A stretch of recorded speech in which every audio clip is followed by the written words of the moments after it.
The key element is always just culture. Like some of the best teams I've ever been in, like you've got some huge personalities and some big names, and then you've got just your average like guy that works for the team. Yeah. But when you make it a good culture, it doesn't matter that person that doesn't have the highest paying job still like hangs out with the person that has the highest paying job and the most stressful job, and everyone just gets along. Yeah. And you like, I think the coolest thing we did at Team New Zealand was everyone eats lunch together, no matter who they are.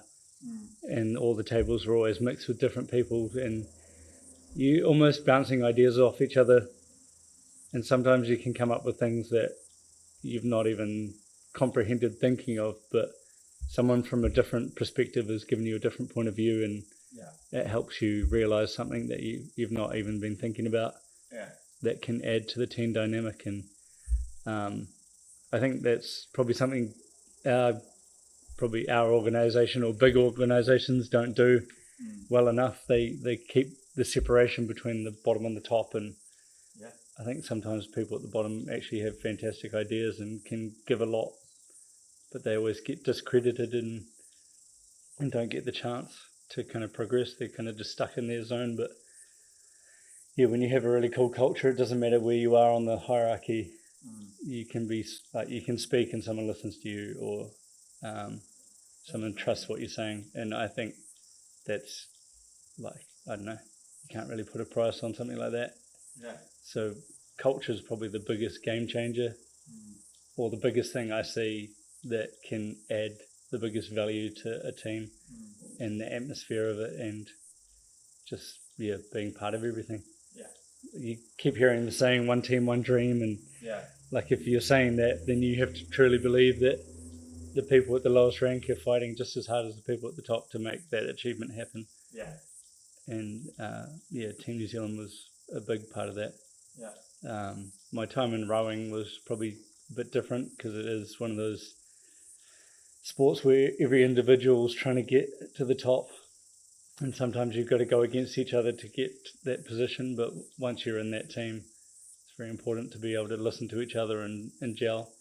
Like from experience with me and Nathan, when we first got together for rowing, we probably didn't gel the best, and it took us a good probably year and a half of almost bickering and figuring each other out to learn our compromises. And sometimes his way wasn't the best way, and sometimes mine wasn't the best way, and our weaknesses became each other's strengths, and our strengths became each other's weaknesses. And the gelling of that really took us to the next level. Where I was weak, he was strong, and I would pull him through that. And then where I was weak, he was strong, and we got each other through those difficult bits and made the achievement even better. That's incredible. Again, so much to unpack.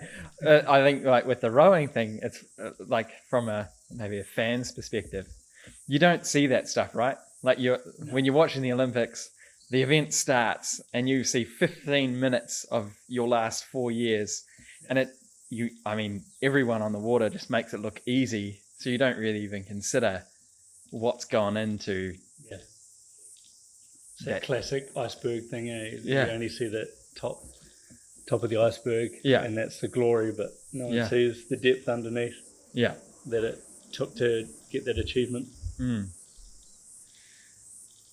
I think from the Emirates Team New Zealand stuff, one thing I remember, I don't even remember which campaign it was from, but I think it was Glenn Ashby was saying about the culture in the team was like the way they sort of approached this cup was the whole idea of like, just how far can you throw the ball, and then we'll just chase it and see if we can catch it, kind of thing.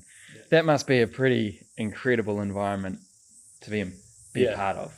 It can definitely be pretty stressful.